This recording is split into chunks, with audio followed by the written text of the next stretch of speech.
Foch, le commandant suprême interallié, avait exigé que les Alliés entrent immédiatement dans la bataille. L'Anglais Haig n'était pas convaincu, ayant essuyé des pertes sévères à la bataille des Flandres qu'il avait si mal conduite. Mais un de ses adjoints, le général Rawlinson, un général à tête de dogue, avait un plan plus précis. Il prétendait obtenir la percée dans le secteur d'Amiens avec sa 4e armée. Feu vert de Foch, qui n'hésite pas à soutenir le général britannique, même s'il prend des risques. Foch a toujours été le partisan fougueux de l'offensive. 17 divisions, 2000 canons, 450 tanks se rassemblent sur un front de 25 km. Rien que pour déplacer l'artillerie, il faut 60 trains.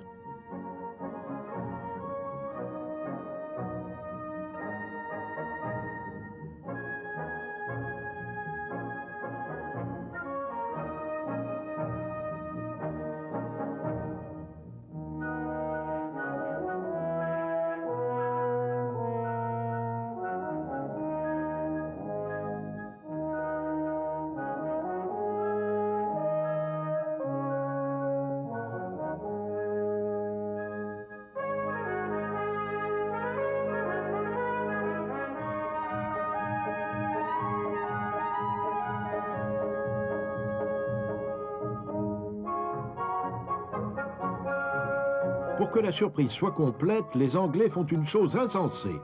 800 avions décollent pour que le bruit de leur moteur recouvre celui des camions sur les routes.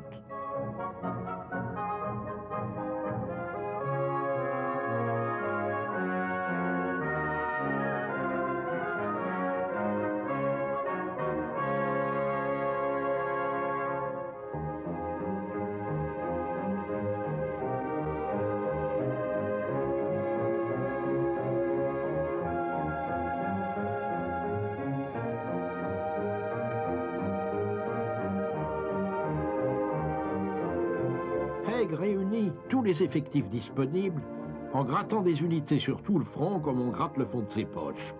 600 chars sont prêts à démarrer. Presque l'intégralité du Royal British Tank Corps, du Canadian Corps, de l'Australian Corps. La date fixée, 8 août 1918.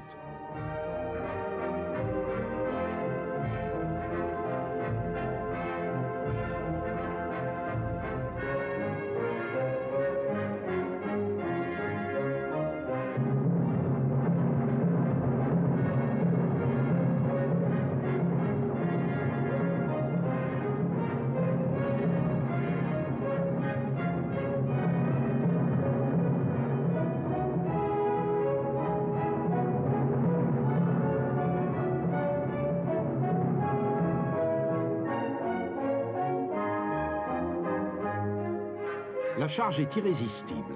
Les 500 yards de No Man's Land sont franchis par la 4e armée en un quart d'heure. Les chars fournissent un précieux appui aux unités d'assaut. La division canadienne nettoie les tranchées allemandes à midi.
À la droite de l'armée anglaise, 2 armées françaises attaquent vers l'est. Elles réalisent un bond en avant de 15 km. Les Allemands n'ont plus de réaction. Ils laissent se développer l'offensive. Un général de division allemand est capturé. La retraite de l'ennemi est désordonnée, ce qui n'est pas dans ses habitudes. La voie ferrée Paris-Amiens est complètement dégagée, ce qui va permettre le ravitaillement des armées du Nord.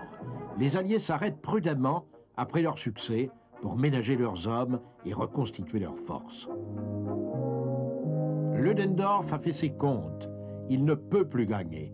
Les soldats allemands ont fait un effort considérable pendant les dernières offensives.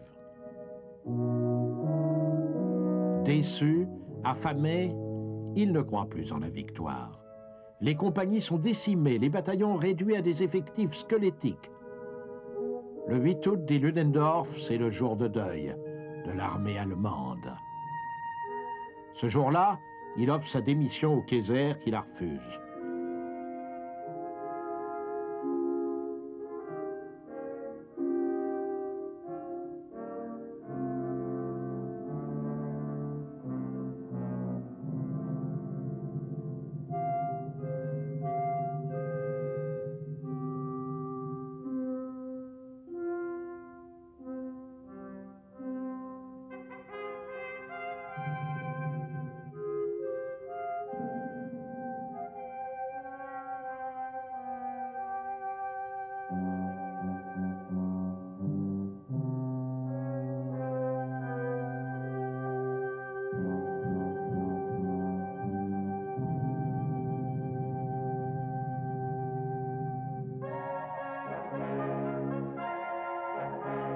Ludendorff ordonne la retraite et les villes françaises libérées explosent de joie. On oublie tout, les destructions, les bombardements. On ne voit plus que les Alliés vainqueurs.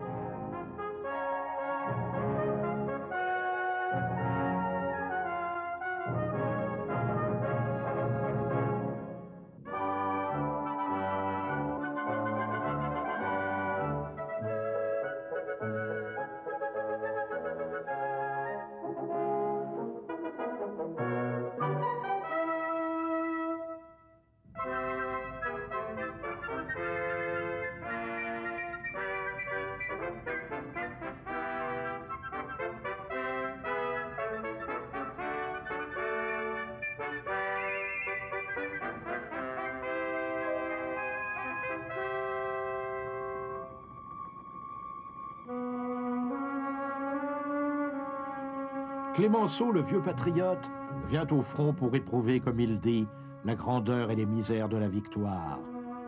La guerre est trop sérieuse, disait-il, pour être confiée à des militaires. Il se rend à Soissons pour y célébrer la victoire, près du champ de bataille. Parlant parfaitement l'américain, il va dans les lignes des Doughboys, et aussi près d'Amiens chez les Anzac. Le vieux sceptique à la dent dure, mais il sait tout ce qu'il doit aux Alliés.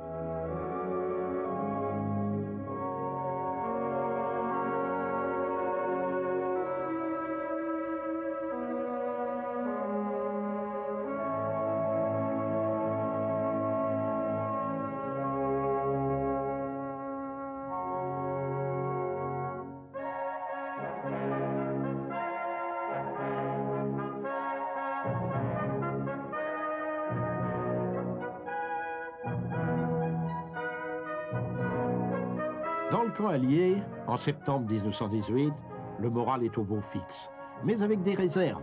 On se souvient des emballements irraisonnés, des espoirs déçus, des offensives avortées. L'ennemi attend derrière la ligne Siegfried, dont les défenses sont formidables. Les états-majors n'attendent pas la victoire avant le printemps de 1919. Ils se résignent à voir leurs soldats passer un nouvel hiver dans les tranchées. Ils ne s'attendent pas au dégel rapide du front allemand.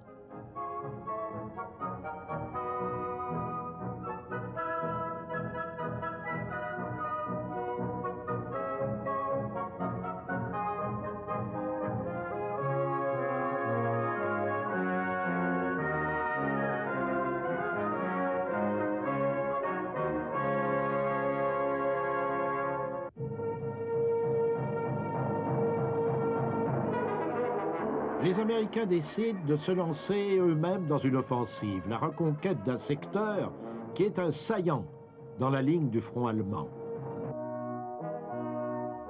Ils lancent dans la bataille des effectifs déjà très entraînés, mais aussi des Doughboys qui n'avaient pas du tout l'expérience du feu. L'opération réussit néanmoins parfaitement au prix, il est vrai, de pertes très élevées.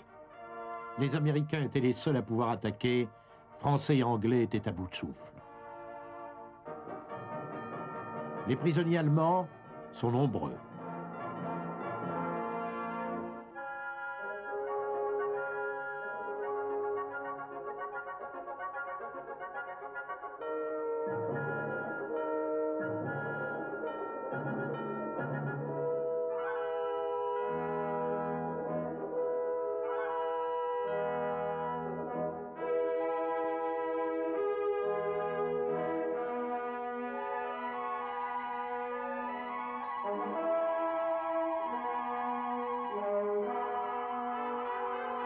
Saint-Mihiel.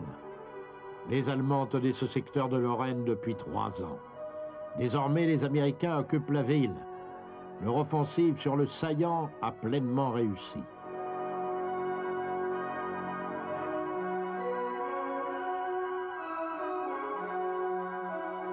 L'imprenable saillant de Saint-Mihiel a été entièrement reconquis en quelques heures par l'infanterie américaine. Il n'y aura plus dans cette petite ville de Lorraine de plaque de rue Hindenburgstrasse.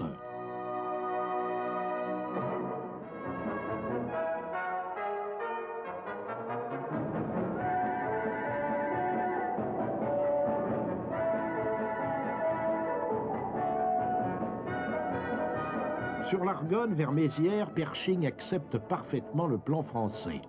Mais il prétend garder son indépendance, celle d'une armée qui vient de faire ses preuves à Saint-Mihiel.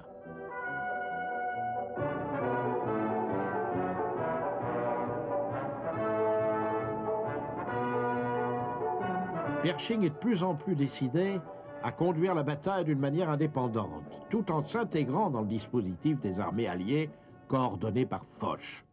L'état-major américain s'est conduit de manière irréprochable au cours des derniers engagements. Les troupes américaines sont allées droit au but, sans se mélanger aux unités voisines.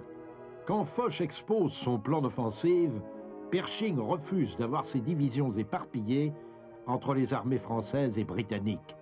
Il veut attaquer d'un seul bloc.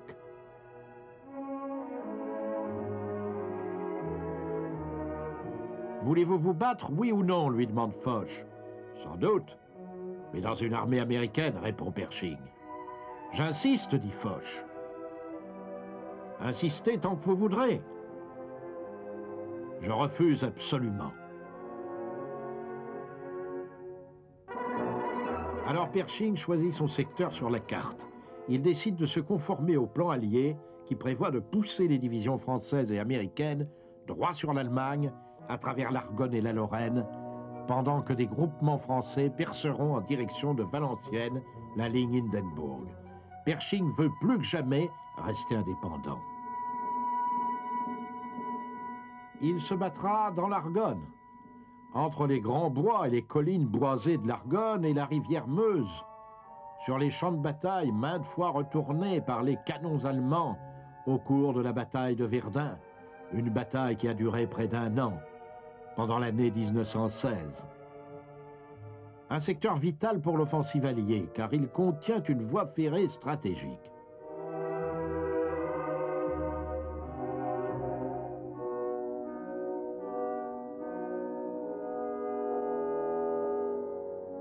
Les Allemands en face sont enterrés profondément, dans le confort relatif des bunkers, des redoutes, des abris bétonnés. Ils ont un système de défense très bien conçu sur une profondeur d'environ 25 km. Les abris sont si profonds qu'il ne faut pas espérer les faire sauter avec des tirs d'artillerie.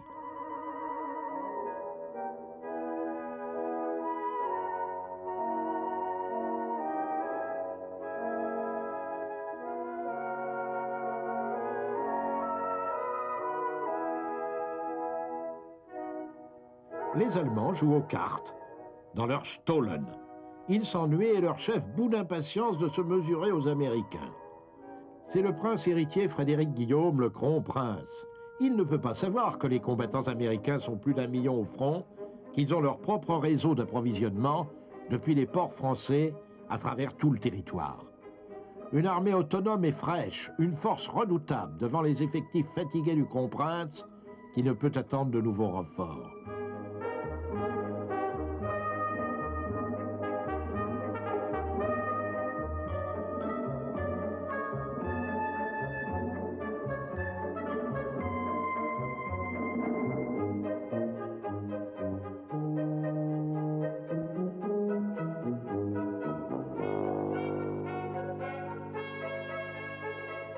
Parmi les Américains qui roulent en camion vers l'Argonne, le colonel George Patton, 32 ans, qui a reçu dans un char français le baptême du feu à Saint-Mihiel.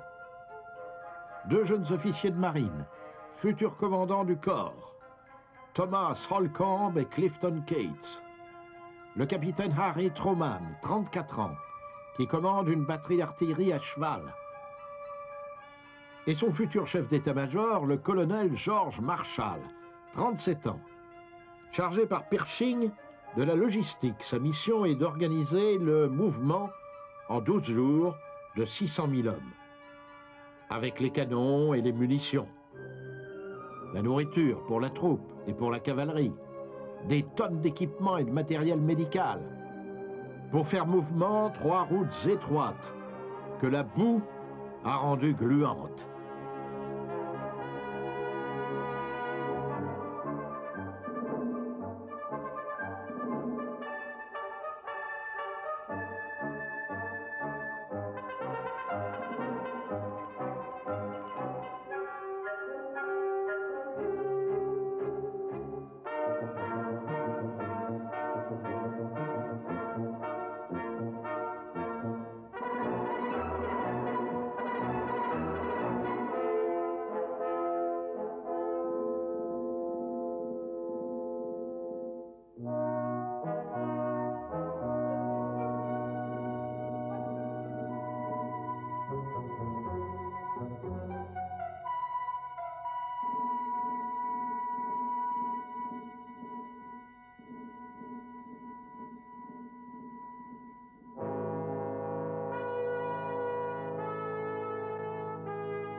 Les Doughboys retrouvent les vieilles tranchées françaises de Verdun, creusées 2 ans plus tôt et par bouchées.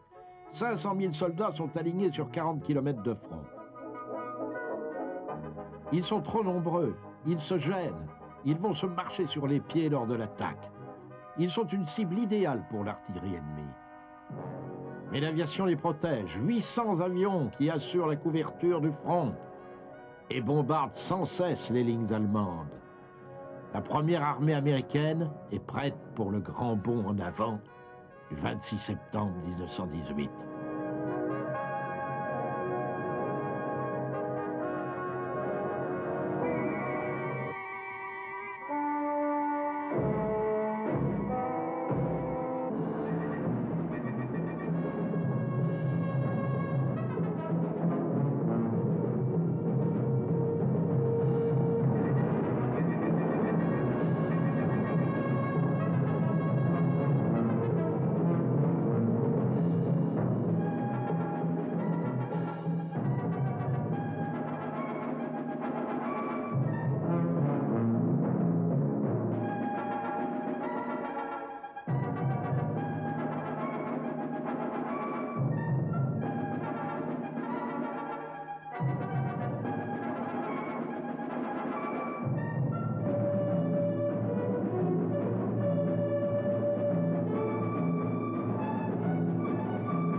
À droite et au centre de la ligne américaine, les collines de Montfaucon.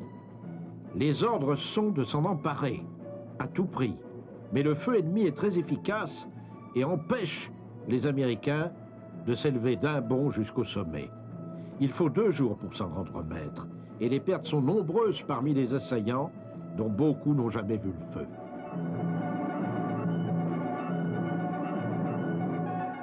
Sur l'aile gauche, les Américains doivent nettoyer avec des chars les bois de l'Argonne. Travail fastidieux et très dangereux, car chaque fourré peut cacher un nid de mitrailleuse, un mortier et même un lance-flamme. Chaque mètre, pour les soldats qui avancent, est un martyr.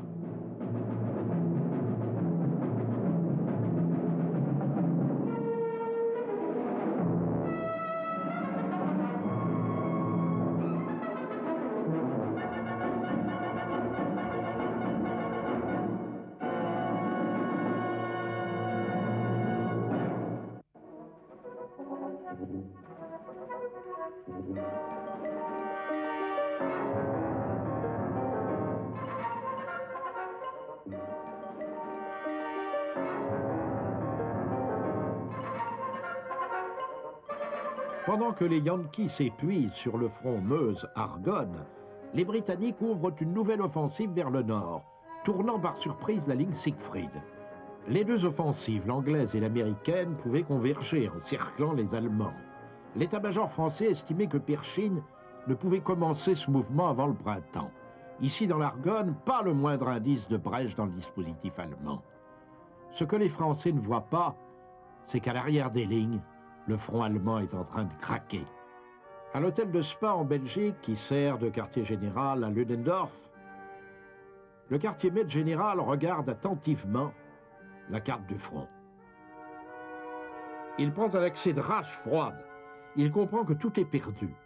Il rencontre le Kaiser avec Hindenburg pour exiger une demande d'armistice. Et puis il retourne à son quartier général pour essayer de tenir et d'obtenir les conditions de paix les plus avantageuses possibles. Le front allemand de l'Argonne est aussitôt renforcé devant les Américains.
Au front, les Yankees ont perdu leur esprit impétueux. Ils sont devenus amers. En 6 semaines d'une bataille féroce, ils ont en quelques semaines connu toutes les plaies de 4 ans d'enfer. Ils sont tués par les éclats d'obus et de grenades, hachés par les mitrailleuses, gazés, atteints par le virus de la grippe espagnole, à raison de 11 000 par semaine, des blessés, encore des blessés, et aussi des morts.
En octobre 1918, les Américains ont perdu leur enthousiasme.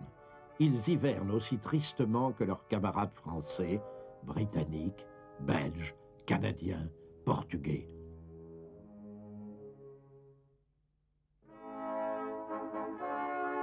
Black Jack Pershing est désespéré. Rien ne va comme il veut.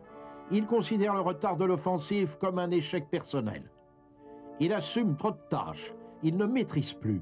Il a la charge d'une zone de guerre avec ses problèmes tactiques et stratégiques, mais aussi de la ligne des renforts et des approvisionnements. Beaucoup d'Américains sont occupés dans la logistique, mais sans plan précis. Le résultat, c'est le chaos. Les ordres mal reçus, les ordres contradictoires. le soutien d'artillerie qui vient trop tard, qui tombe sur les lignes amies, les problèmes de communication dans une armée gigantesque de près de 2 millions de Doughboys dont l'immense majorité ne parle pas un mot de français.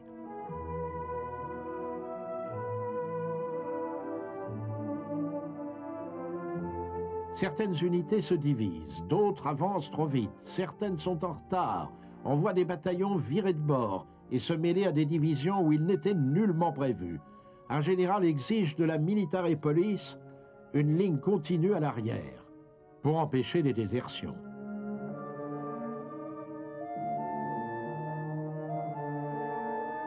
Comme l'offensive américaine ne parvient pas à mordre sur la ligne allemande, on commence à dire à Paris et à Londres que le show des Doughboys tourne au flop, car on parle déjà le franglais au Café de la Paix.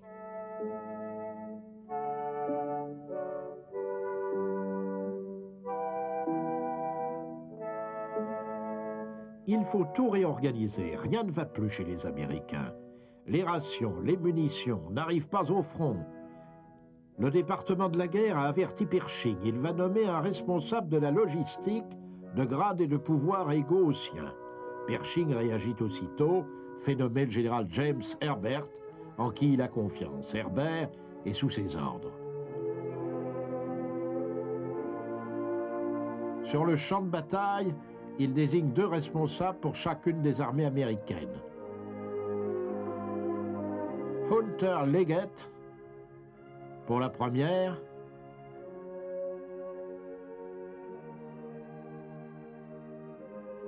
et Lee Bullard pour la seconde. Le premier adore les traités de stratégie, le second les beaux uniformes.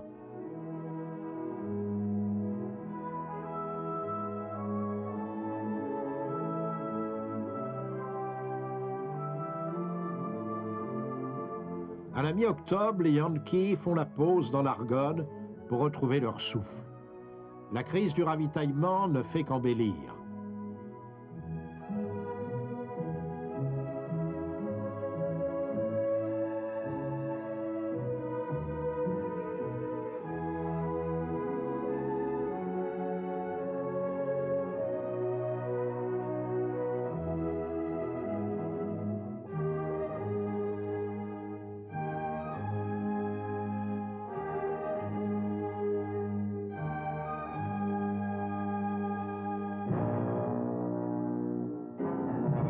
Les colonnes de ravitaillement sont sous le feu de l'ennemi. Il connaît chaque route de ce secteur qu'il a si longtemps occupé et ses canons frappent à coup sûr.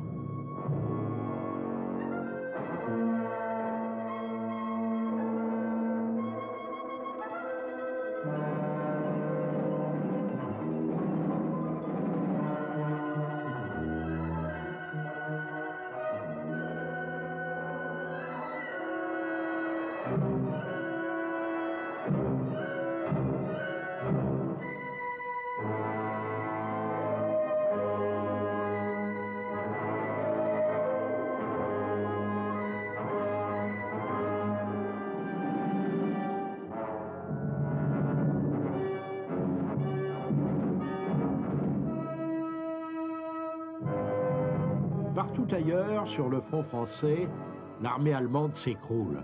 Mais devant les Américains, elle tient le coup. Elle protège ainsi, en tenant les débouchés des défilés de l'Argonne, sa retraite vers le nord.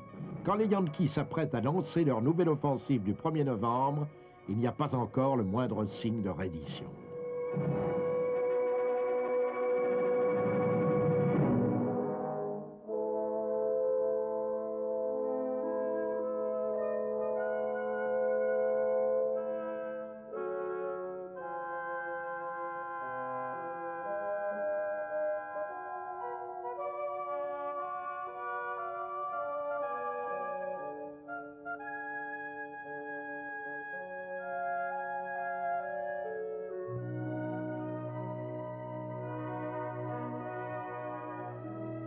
Dans le secteur Meuse-Argonne, comme ailleurs sur le front, la dégradation de la guerre va de pair avec l'héroïsme obscur des individus.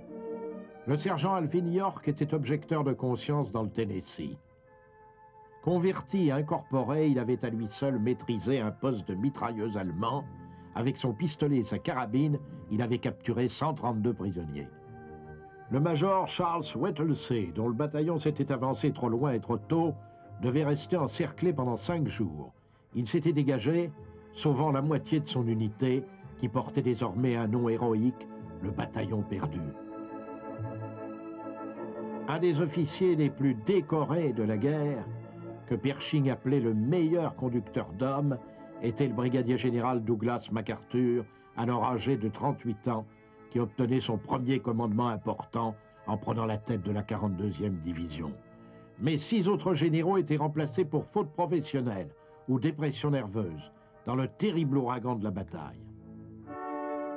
75 000 Américains avaient été tués ou blessés ici dans l'Argonne, plus que sur aucun autre champ de bataille de l'armée américaine.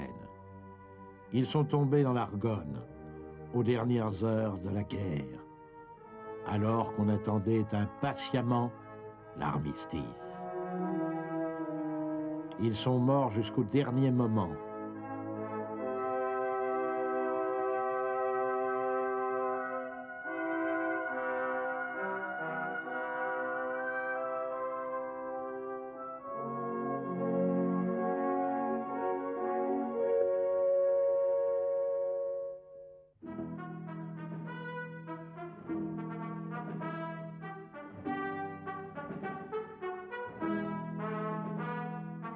Le dernier moment n'est pas encore venu. À Berlin, le 2 octobre 1918, un officier allemand entre au Reichstag. Il est envoyé par le quartier-maître général Ludendorff. Son nom, baron Heinrich Vandenbusch.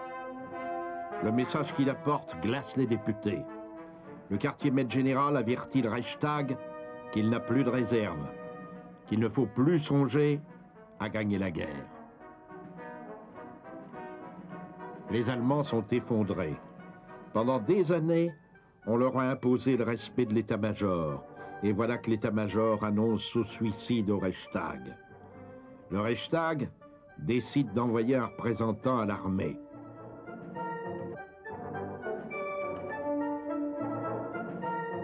Il désigne immédiatement comme chancelier du Reich un cousin du Kaiser, le prince Max de Bade.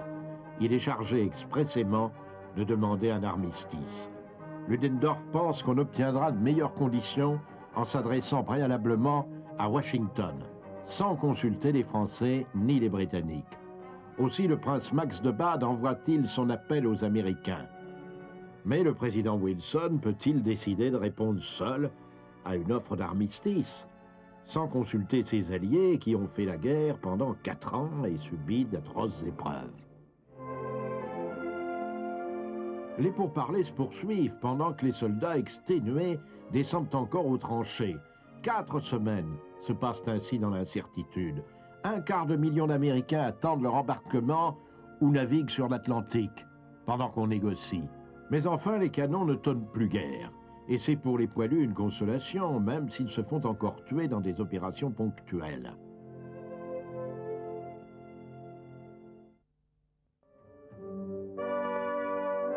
Nous sommes au quartier général allemand de Spa, en octobre 1918. Ludendorff attend les réponses au message de Max de Bade, demandant la paix négociée et non la reddition sans condition de l'armée allemande. Le premier mot du président Wilson est un refus. Il ne veut pas discuter avant que les Allemands n'aient évacué la France et la Belgique. Ludendorff voulait négocier. Voilà qu'il reçoit un ultimatum. Il se retourne vers le Kaiser et Hindenburg. Il leur explique qu'il faut continuer la guerre même contre la marée montante de la défaite si l'on veut sauver l'armée allemande.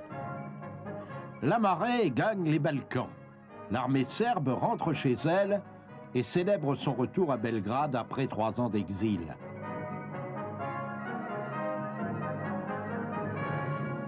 La marée monte dans le Proche-Orient. Damas est abandonné par les Germano-Turcs à la cavalerie du désert de Lawrence d'Arabie. Sur leurs talons surgissent les soldats de l'armée d'Allenby, qui ont reconquis la Palestine et qui sont désormais en Syrie.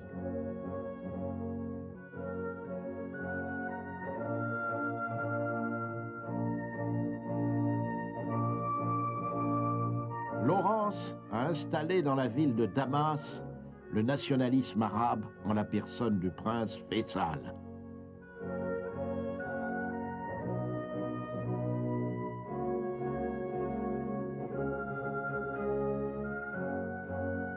Tous les rêves impérialistes ont fait long feu, et surtout le rêve du Kaiser, le chemin de fer de Bagdad. Les navires alliés entreront en conquérant dans Constantinople, narguant les forts de Gallipoli. Les navires aux lourdes tourelles qui craignaient les obus des canons allemands. Ils franchiront sains et saufs les Dardanelles.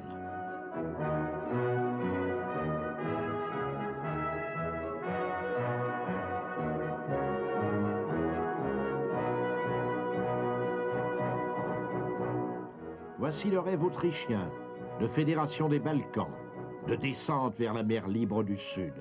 En Italie, les Alliés préparent leur offensive sur les Alpes.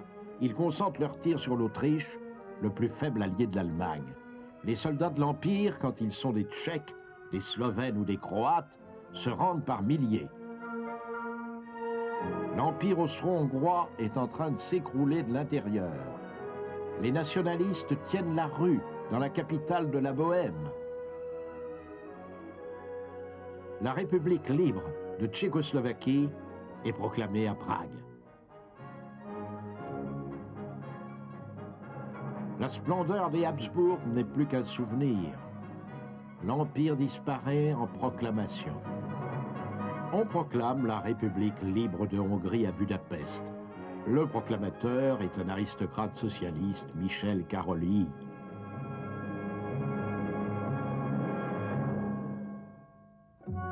La défaite irrémédiable touche les alliés du Kaiser les uns après les autres dans les Balkans. La Bulgarie, la Turquie et l'Autriche.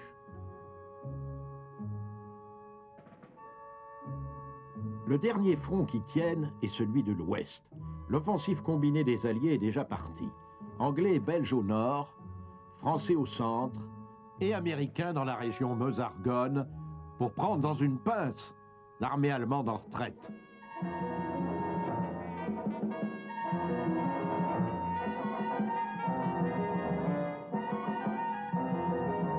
Il n'y a pas de course au Rhin, mais une retraite allemande bien maîtrisée.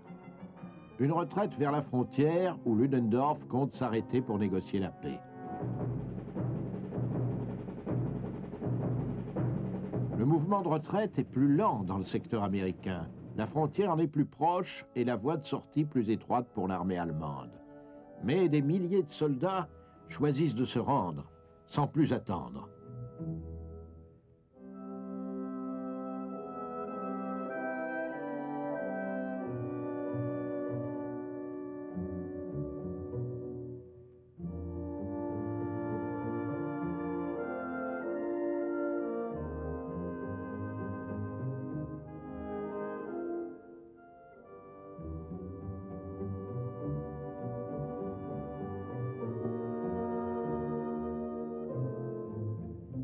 Dans l'armée allemande, les blessés ont des bandages qui ont déjà servi. Des sous-vêtements confectionnés avec le linge de table des hôtels du front. L'armée allemande souffre encore plus des privations que les familles à l'intérieur de l'Allemagne.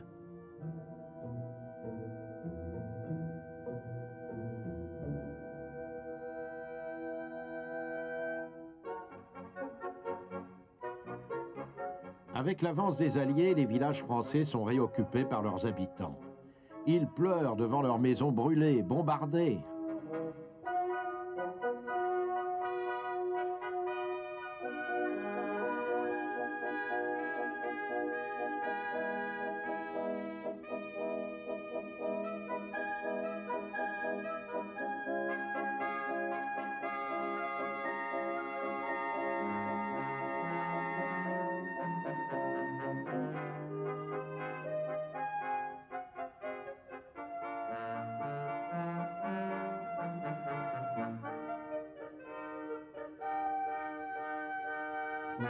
Spectacle émouvant que celui du prince Albert, roi des Belges, retrouvant sa patrie saccagée à la tête de l'armée qui a refusé de céder à la force en 1914.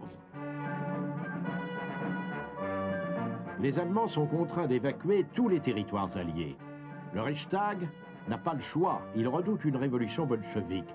Il décide d'accepter les termes de Wilson. Le gouvernement, mais pas Ludendorff. Et les Alliés préféreraient que l'armée allemande capitule.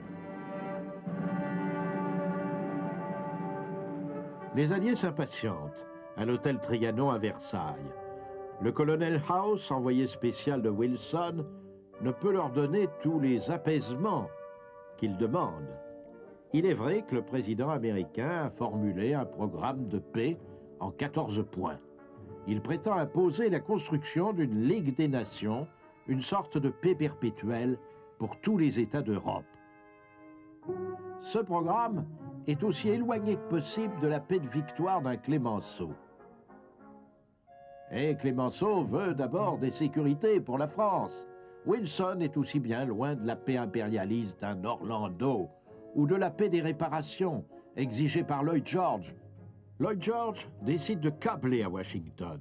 Il demande à Wilson des éclaircissements. Pas question qu'il fasse la paix tout seul. Le 25 octobre 1918, l'oracle tombe. Wilson ne veut pas traiter avec l'Allemagne militaire, avec le Kaiser. Il ne veut plus de monarque à Berlin.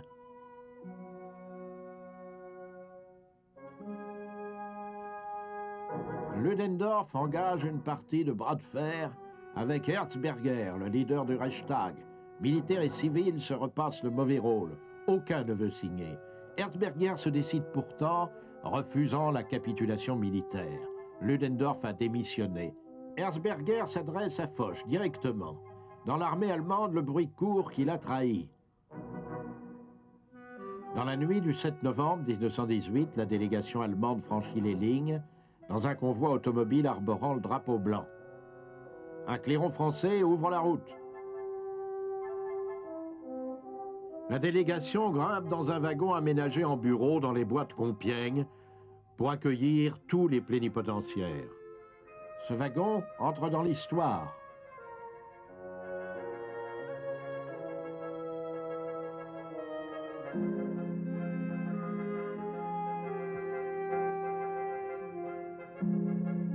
La clairière de Rotonde devient le lieu symbolique de la victoire alliée contre l'Allemagne. La délégation alliée se compose de 2 amiraux britanniques, de 2 généraux français. Foch préside. Les Allemands demandent des propositions. Elles sont très fermes. Retraite au-delà du Rhin, occupation alliée en Allemagne. Le blocus anglais continue jusqu'à la signature du traité. Horrifiés, les Allemands demandent un délai.